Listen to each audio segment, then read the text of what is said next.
দেশের বিভিন্ন অঞ্চলে তীব্র আকার ধারণ করেছে সিএনজি গ্যাস সংকট। গাজীপুরে সিএনজি পাম্পগুলোতে গ্যাসের সংকট অব্যাহত আছে।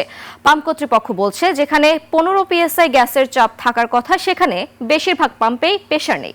ফলে চাহিদা অনুযায়ী গ্যাস পাচ্ছে না পাম্প মালিকরা। সিএনজি পাম্পগুলোতে যানবাহনের চালকরা দীর্ঘ সময় অপেক্ষা করেও চাহিদা মতো গ্যাস পাচ্ছেন না। একই চিত্র ময়মনসিংহেও গ্যাস সরবরাহে ঘাটতি থাকায় সিএনজি ফিলিং স্টেশনে দীর্ঘ লাইন। জেলায় প্রায় 15,000 সিএনজি চালক সহ হাজারো যানবাহন কার্যত অচল হয়ে পড়েছে। এতে পরিবহন মালিক চালকদের পাশাপাশি চরম ভোগান্তিতে পড়েছেন সাধারণ যাত্রীরা।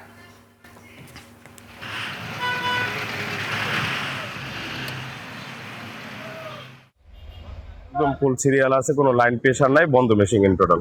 আর 4-5 ঘন্টা সিরিয়াল দিয়েও গ্যাস পাওয়া যায় না।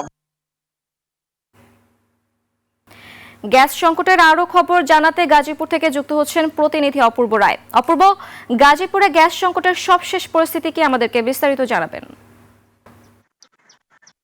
ধন্যবাদ। আমি দাঁড়িয়ে রয়েছি গাজীপুরে এলাকায়।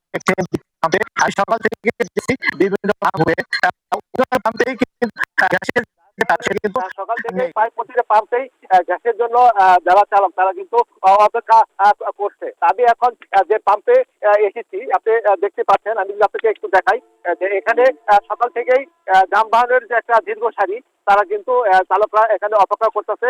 দীর্ঘ সময় ধরে অপেক্ষা করেও তারা কিন্তু গ্যাস পাচ্ছে না। এবং তারা যদি বলছে যে এই গ্যাস পাওয়ার না কারণে তারা কিন্তু বিভিন্নভাবে দুর্ভোগের তারা শিকার হচ্ছে। আর আমি যে পাম্পে আছি, এই পাম্পে কর্তৃপক্ষ বলেছে সকালে এই পাম্পে গ্যাস স্বাভাবিক থাকলেও কিছুক্ষণ পূর্বে এই পাম্পের পাইপে যে গ্যাস সরবরাহ সেটা কিন্তু বন্ধ হয়ে গেছে। যার কারণেই এই পাম্পে এই মুহূর্তে গ্যাস সরবরাহ কিন্তু স্বাভাবিকভাবেই বন্ধ রয়েছে। তবে একটু আগে আমি তিতাস কর্তৃপক্ষের সাথে কথা বলেছি। তারা আমাকে যেটি বলেছে, গাজীপুরেও আজকেও কিন্তু যে চাহিদা পরিমাণ যে গ্যাস পাওয়ার কথা, তারা কিন্তু প্রায় অর্ধেক চাহিদার অর্ধেক পরিমাণ কিন্তু তারা গ্যাস পাচ্ছে না। তবে আশা করছেন খুব শীঘ্রই গ্যাস সরবরাহ এখানে স্বাভাবিক হবে। শ্রাবন্তী, এই ছিল আমার কাছে গাজীপুরের গ্যাস সংকটের সর্বশেষ তথ্য। অপূর্ব, ধন্যবাদ আপনাকে।